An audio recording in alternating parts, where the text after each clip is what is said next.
السلام عليكم ورحمة الله وبركاته. waxaanu dul joognaa caawa oo aanu soo booqanay buurtii quraanka ku soo degay taasoo la yiraahdo qaarul xira. hadda saa u jeedaan waxaanu saaranay buurta dusheedii, halkaasna waa xaramkii oo kacbada ay ku taalay oo halka nooga muuqda. insha Allah biidnillaahi tacaala barnaamijkii waxyiga iyo soo degay oo dhameystiran insha Allah ayaanu idin faahfaahin doonaa. la socosho wacan insha Allah.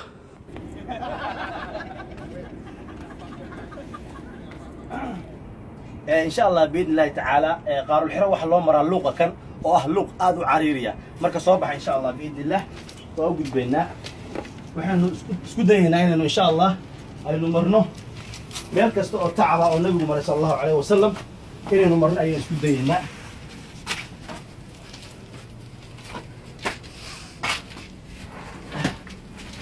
طبعا ولي واسيس عنا ولي ماشي وقرآن كسر دقي ولي ما إننا قارن صوصعه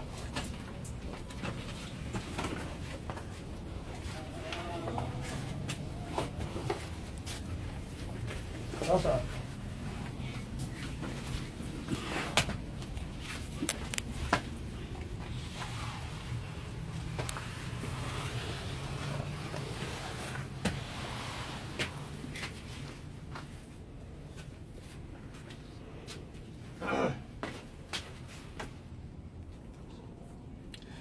walaalayaal meeshaan hadda aan ku suganahay ama godkaan hadda u jeedaan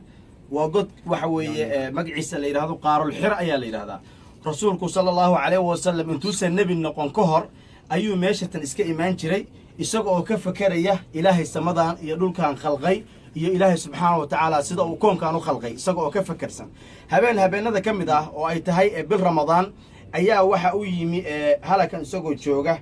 طبعا nabigu markuu halkan imaan jiray muddo ayuu iskaga dhex jiray dhowr maalmood ayuu iska joogi jiray raashinkiisa iyo sharaabkiisana hore ay u soo qaadan jiray rasuulku sallallahu alayhi wasallam isagoo halkan iska joogo oo iska cibaadeysanaya ayaa waxa uu yimi malaku jibriil ayaa ilaahay subxaanahu wa ta'ala oo nabiga sallallahu alayhi wasallam oo u soo diray. markaas jibriil waxa uu ku yiri nabiga sallallahu wa salaamu alayhi markuu u yimi ayuu wuxuu jibriil nabiga ku yiri iqra ayuu ku yiri.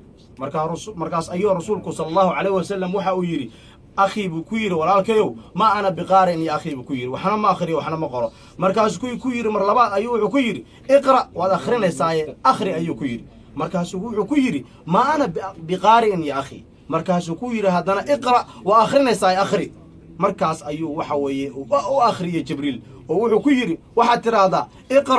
اقرأ باسم ربك الذي خلق الإنسان من علق اقرأ وربك الأكرم الذي علم بالقلم علم الإنسان ما لم يعلم أيوكو رسولك صلى الله عليه وسلم مركز رسولك كدب يري أو حفظي marka ay arintaas dhamaatay kadib ayuu nabigu isagoo baqsan oo argagaxsan oo gariiraya ayuu buuratan ka degay kadibna waxa uu tagay xaaskiisa Khadiija ayuu u tagay ilaahay raaliha ka noqday isagoo wuxuu leeyahay idaboola isagoo leh oo baqsan ayuu gurigiisa tagay. markaasay Khadiija ilaahay raaliha ka noqday nabiga ay dajisay oo tartiib ula hadashay oo waxa weeye markii ay baqdintu ka baaday kadib xoogaa degayna waxa ay ku tiri ii waran maxaad soo aragtay. rasuulku sallallahu alayhi wasallam waxa uu sheegay wuxuu la soo kulmay iyo wixii uu arkay iyo wixii uu maqlay ayuu Khadiija u sheegay. markaas Khadiija ilaahay raaliha ka noqday waxa ay ku tiri walaalkayna adeerkayow waxaan kugu bishaareynayaa oo ilaahay kaaga rajeenayaa inaad noqonaysid nabigii ummadda tan inaad noqonaysid ayaan waxa weeye ayaan ilaahay subxaanahu wa ta'ala kaaga rajeenayaa waa calaamado cadeynaya inaad nabi ummadda tan u noqonaysid qof aqli badan oo raaliya oo naxariis badan oo markastaba xikmad leh ayay ahayd Khadiija ilaahay ha ka raali noqday. sidaas ayaana ilaahay subxaanahu wa ta'ala oo quraanka ku soo dejiyay maantana adduunka oo dhan waxa weeye quraankaas aynu wada haysano meesh uu ka bilowday oo waxa uu ku soo degay waa halakan ama waa qaarul xira oo meeshan hadda aan ku suganahay ah. marka Allah subhanahu wa ta'ala quraankiisa waxa idin ka codsan in aan la dayicin. rasuulku markuu quraan ku soo degay dabcan 40 jir ayuu ahaa rasuulku sallallahu wa salaamu alayhi.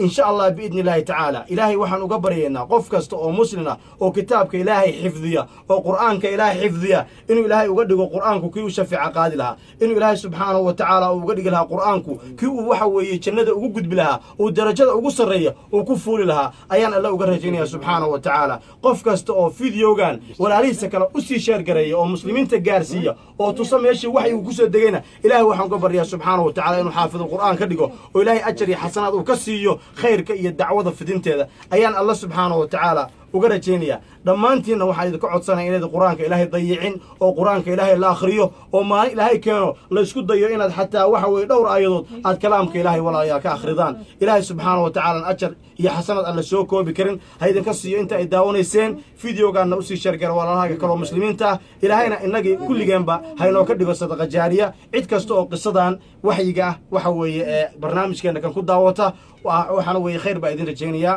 sidaas iyo assalaamu calaykum ورحمة الله وبركاته.